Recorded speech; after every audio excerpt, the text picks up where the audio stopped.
just so that people know what the other side of the mountain is like. I've been there, I've seen it, and what you see up front is not what there is always at the back. So I thought the people of our country, our workers and supporters, everyone should have an idea of why we did what we did, and what our passion and what our commitment was to making this country a more beautiful and more just country.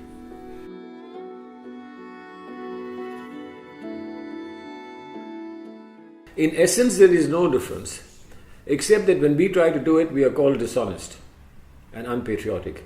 When they try to do it, they pass it off as far-sighted diplomacy. Now, it doesn't make sense. 2008 remains where it is.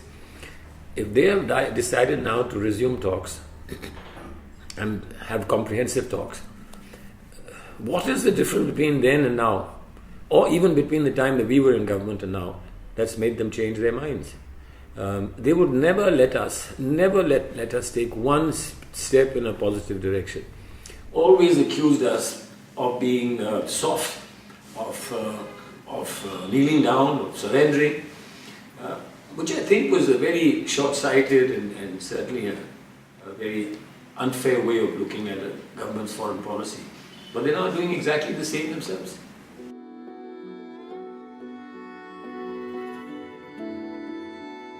We were in government, so if I said that we weren't responsible, it would appear that we were not in control. We took some decisions. We did take those decisions with the best interest of the people of India in mind. There was a sudden sense of disquiet about maladministration, what they call corruption, but just people upset about not getting their everyday facilities without having to really beg for them.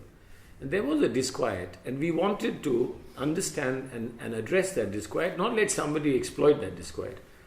Unfortunately, the way we handled it and the constraints under which we handled it didn't allow us to succeed in our intentions. And the Aam Aadmi Party got a tremendous advantage.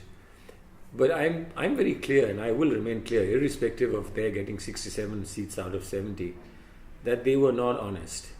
It was not an honest program that they gave to the country or to the city of Delhi.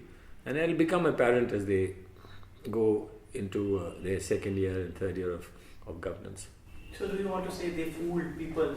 I don't like using the word fool for the people, because ultimately people are our ultimate judges. And what the people decide, we have to bow and accept. But yes, I would certainly say that they took advantage of some vulnerabilities in public perception. And they certainly were extremely unfair to many of us by making wild allegations that they've never returned to.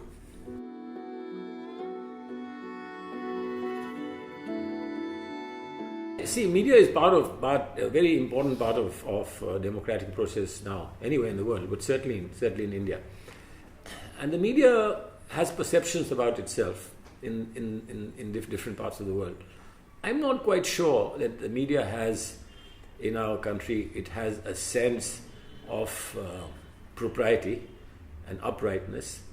They just conduct themselves as any other politician or any other ordinary voter would do. That if you like something, you go to an extreme to support it. If you don't like something, then you go to an extreme to oppose it.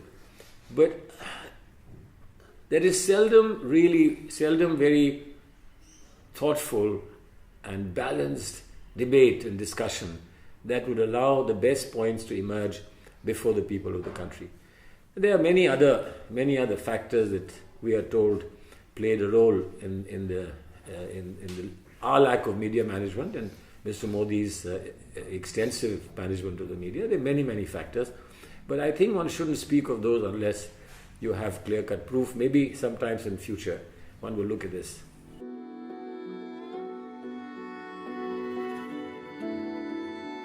No, I mean, there was in the middle of the city um, uh, an incident involving police that was causing enormous disquiet.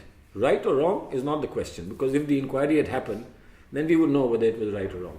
But there was enormous disquiet, and he was reluctant because the subject was so sensitive that he was not very keen, particularly conscious of the fact that the morale of the armed police and the police force was involved in it. But finally he agreed, and we moved forward. And as I've said, we moved forward to actually finding an outstanding former judge of the Supreme Court, in fact former Chief Justice, to accept that he would do the inquiry.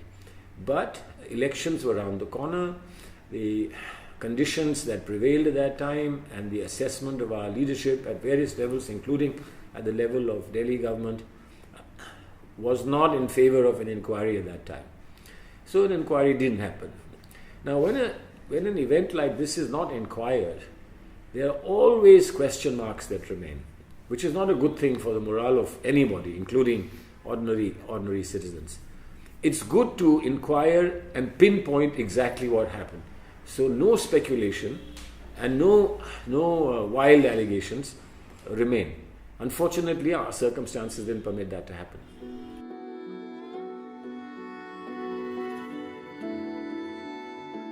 See, for me to say there's been injustice, I need a finding of court. There was a preliminary inquiry by the Human Rights Commission. The matter went up to the Supreme Court. There was a trial. Appeals are pending, I believe, in the High Court. Now, to actually say that injustice was done would be unfair, particularly when courts are still seized of the matter. But to say that for good administration and for morale of the people, such things must be thoroughly inquired into and the truth must be brought out. So as they say, you should separate the fiction from fact and place it before the people. Why should we be scared of placing facts before people?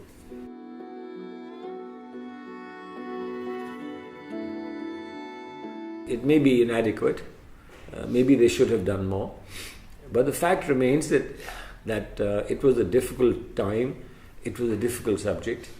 There were extreme sensitivities. Sometimes to do a little right, you can end up doing a lot of wrong. So for somebody who's in the hot seat of administration, they have to carefully weigh one against the other. Sometimes in the larger interest of public perception and people, you might have to take a decision that technically is not as fair as you would like it to be.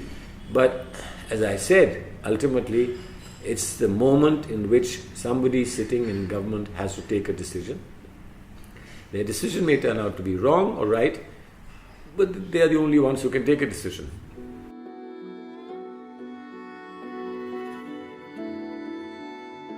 No, why should we raise the issue when Aam Aadmi Party is in power? They have raised it already. Now they've raised it along with so many other issues. Why don't they live up to all the promises they've made? If they genuinely believed that something wrong was done in Batla House, they should inquire. But if they believe that nothing wrong was done, then they should apologize for having held out before the elections, that they would find the facts through an inquiry.